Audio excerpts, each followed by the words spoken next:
I'm going to be doing something a little different today. I came across a new AI that what it allows you to do is put in up to 50 sources with research articles and everything else, or pasted text or PDFs or anything like that, and then create a podcast with two podcast hosts discussing the research or the pasted text or something like that. So there's an email that I will never send someone that I was in a relationship with, because if you're dealing with a healthy individual, this email would be great for conflict resolution and understanding. However, when you're dealing with someone who I was dealing with, these emails will only be used as supply. So while I did send an email for my own closure, I basically focused on the core aspect of a lack of self-awareness, because that's really the core root of everything. And I made the email very short, made sure I was not at all vulnerable in the email, and sent that, and then blocked the email address that I sent it to from returning, because they are who they are at the end of the day. And if they really wanted to get back to me, they would. So they would find a way. But that chapter of my life has closed. So what I did is I copied this email into the AI and then had the two podcast hosts talk about it. And the results are very interesting.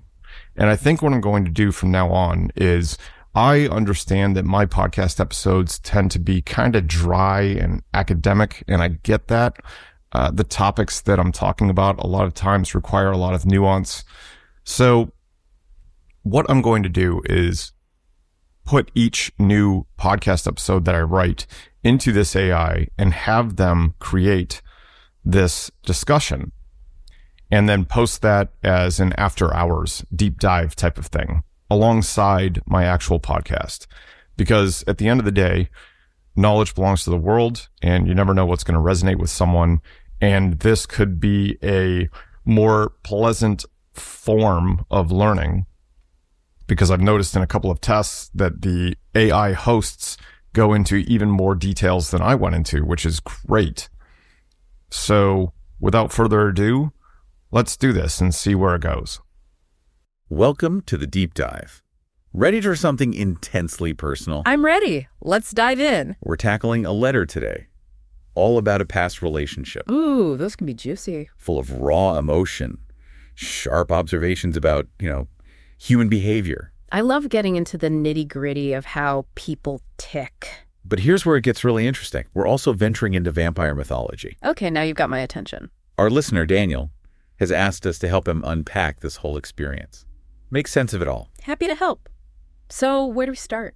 Well, Daniel's journey starts with a painful breakup. Heartbreak. Classic, but it becomes so much more than just like the typical getting over your ex thing. He's really digging deep. I like that. Introspection is key. He's using this whole experience to explore self-awareness. Always a good thing. Manipulation. Ooh, that's a tricky one. Even forgiveness. And that's a tough one, but so important. All in a way that's both, deeply personal. We all have our own stories, right? But also universally relatable. Exactly. Who hasn't dealt with some of these issues in relationships? And one thing's for sure, Daniel doesn't hold back. Spill the tea. Especially when it comes to his assessment of his ex, Tanya. Lay it on us. He really paints a picture of someone lacking self-awareness. He even throws around words like manipulation and fragile ego. Yikes. So, let's start with the basics. What are some telltale signs that someone might be lacking self-awareness? Well, self-awareness is all about understanding your own thoughts, feelings, and behaviors, right? And how those things impact those around you. Right, having that insight. So someone struggling with this might constantly blame others for their problems, never taking responsibility for their actions. Oh, so like always playing the victim. Exactly. Or maybe they're constantly twisting situations to make themselves look good, even if it means putting others down. That's tough to deal with. It can be. Yeah. Because they're not really seeing themselves clearly, it's hard to have a healthy, honest relationship with them. And Daniel repeatedly uses the word manipulation when describing Tanya's behavior. What exactly does that look like, in a relationship?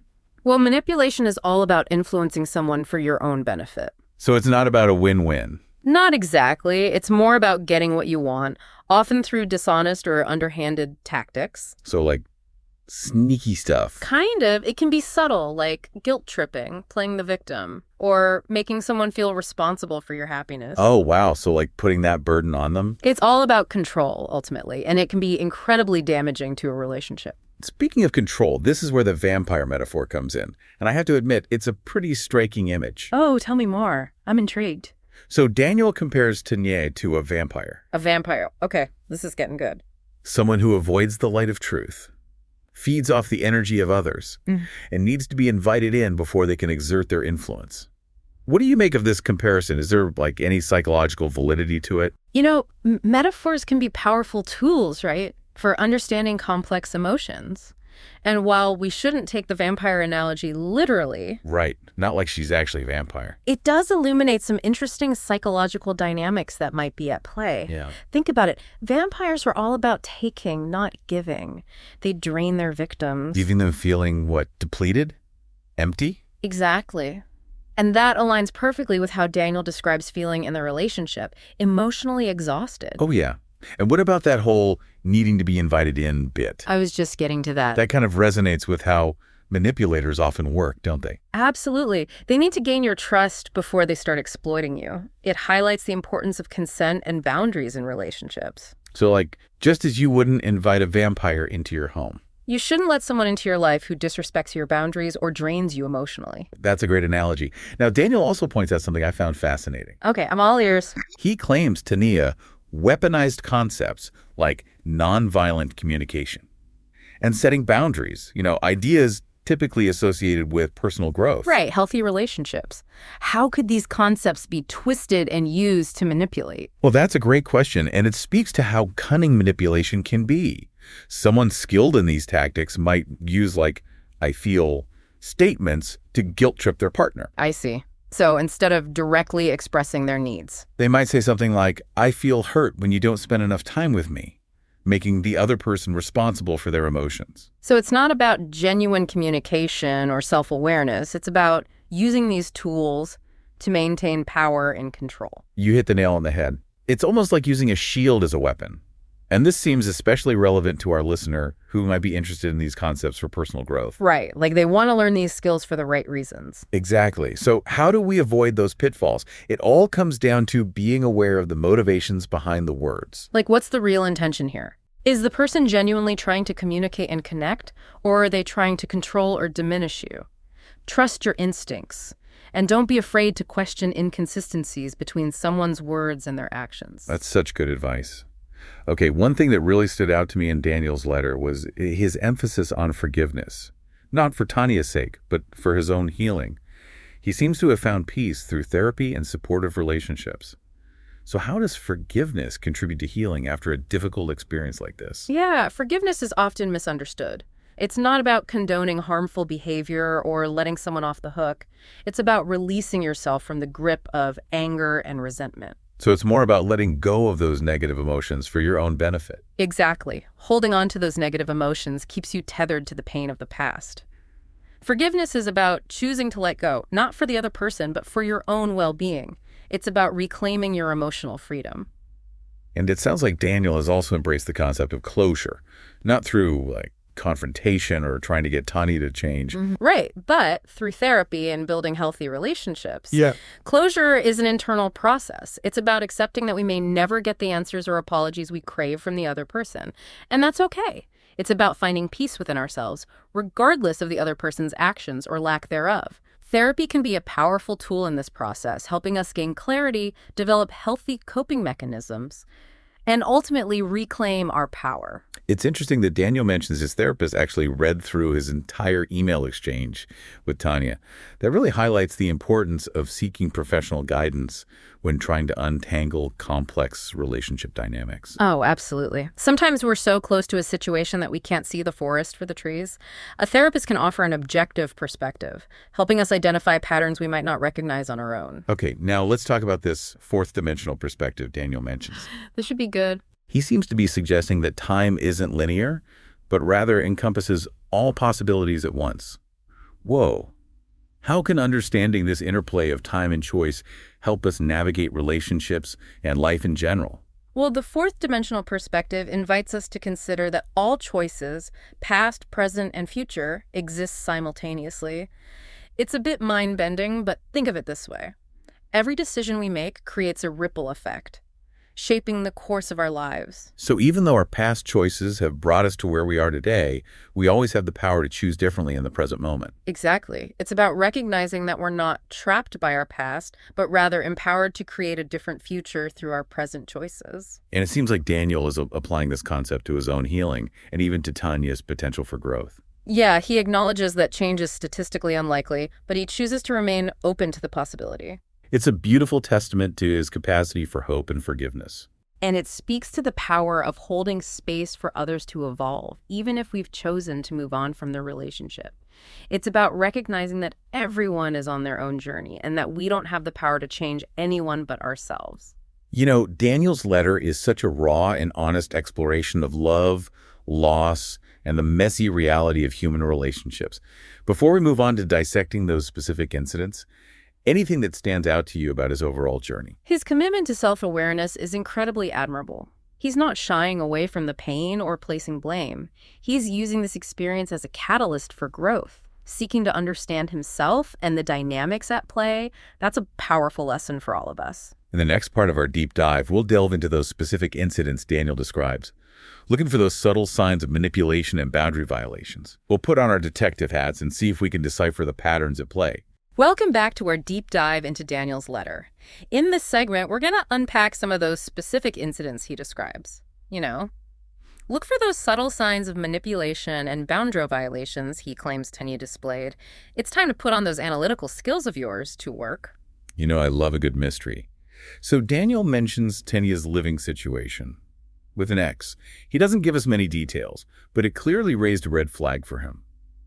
What are some potential concerns about a new partner still living with their ex? Anytime a new relationship overlaps with unresolved ties to a previous one, it's wise to proceed with caution. It can create a breeding ground for jealousy, insecurity, even manipulation, especially if the new partner feels like they're constantly being compared to the ex or competing for attention. It sounds like Daniel might have felt like he was constantly being compared to Tanya's ex, which is never a comfortable feeling. Exactly. And even if there's no ill intention on the part of the person still living with their ex, the situation itself can create this imbalance of power. The new partner might feel pressured to accept things they're not comfortable with for fear of upsetting that existing dynamic.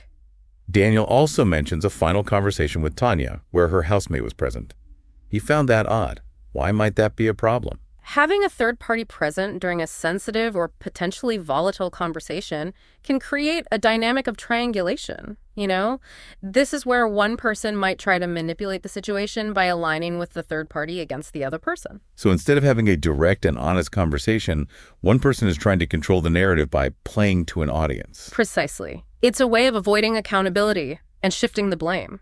The third party might not even be aware that they're being used in this way, but their presence creates an imbalance of power. Okay, this next one really caught my attention. Daniel talks about Tanya making an odd comment about not looking in his bag, even though he'd been completely transparent with her. Why would that be a red flag? This hints at potential trust issues, you see. If someone is constantly suspicious or questioning your actions, even when you've given them no reason to doubt you, it creates a toxic dynamic. It erodes the foundation of trust that's essential for any healthy relationship. That's like they're projecting their own insecurities onto you, creating this sense of guilt or defensiveness, even when you've done nothing wrong. Exactly. And it can become a self-fulfilling prophecy. The more they accuse you, the more you might feel the need to defend yourself, which they can then use as further evidence of your guilt. It's a vicious cycle. Daniel also mentions Tanya expressing uncertainty about committing to one person, despite his clear stance on non-monogamy. He found that odd. And I can see what might be going on there. This could be a case of someone deliberately sending mixed signals to keep you off balance, By expressing doubts even when they know your stance, they create a sense of uncertainty and insecurity. It keeps you guessing, trying to win them over, rather than focusing on your own needs and boundaries. It's a classic manipulation tactic. By keeping you unsure of where you stand, they maintain that sense of control. Exactly. It forces you to constantly seek their approval, which gives them the upper hand in the relationship. And this is where those concepts from nonviolent communication and the power of no come back into play. Daniel accuses Tanya of weaponizing these ideas, using them to manipulate rather than to genuinely communicate. How does that work in practice? Someone skilled in manipulative tactics might use the language of "I feel" statements to guilt trip or control their partner. For example, instead of expressing their needs directly, they might say something like, "I feel hurt when you don't spend enough time with me," making the other person responsible for their emotional state. So it's a way of disguising a demand as a feeling. Exactly. It puts the other person on the defensive and makes it harder for them to set boundaries without feeling like they're being insensitive or uncaring. And what about the power of no? How might that be misused? Someone might twist the concept of boundaries to isolate and control their partner. They might say things like, "I need space," or "I need you to respect my boundaries," but then use those boundaries as weapons, withdrawing affection or communication as punishment whenever they don't get their way. So it's not about genuine self-care or healthy boundaries, but rather about wielding those concepts as a form of control. Precisely. It's about creating a dynamic where the other person constantly feels like they're walking on eggshells, never knowing what will trigger a negative reaction. This detail about the bag is so interesting to me. It seems like such a small thing, but it speaks volumes about those underlying trust issues. Right. It's like she was almost testing him, seeing if he would react defensively, which would then give her more ammunition to use against him. It's almost like a mind game. And it's exhausting to constantly be on guard like that. Absolutely. Healthy relationships are built on trust and mutual respect, not suspicion and mind games. Daniel mentions feeling like he was walking on eggshells around Tanya, never knowing what might set her off. This really highlights the emotional toll that manipulation can take. It's like this slow drip of poison, eroding your self-esteem and making you question your own sanity. Over time, it can be incredibly damaging. Daniel also talks about how Tanya would often shift the blame, making him feel responsible for her emotional state. This ties back to that misuse of "I feel" statements we were discussing earlier. Yes, it's a classic manipulation tactic. By making you feel responsible for their happiness, they essentially give themselves permission to act however they please, and you're left feeling like you're constantly failing them. It's a no-win situation. Yeah. And it's so important to recognize these patterns and set boundaries before you get sucked into that cycle of guilt and self-blame. It's also worth noting that we're only getting Daniel's perspective here. We don't know Tanya's side of the story or her motivations. That's a good point. It's always important to consider different perspectives. It's possible that she was unaware of the impact her actions were having on Daniel, or that she was struggling with her own unresolved issues. But that doesn't excuse her behavior. Right? Regardless of her intentions, the impact on Daniel was real.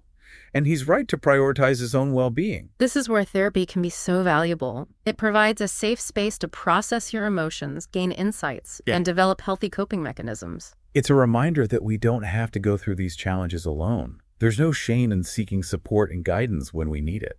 Absolutely. We all have blind spots, and sometimes we need a trusted professional to help us see things more clearly. In the next and final part of our deep dive, we'll explore Daniel's journey of healing and the lessons he learned from this experience. We'll also discuss the importance of forgiveness, not for the other person, but for our own well-being.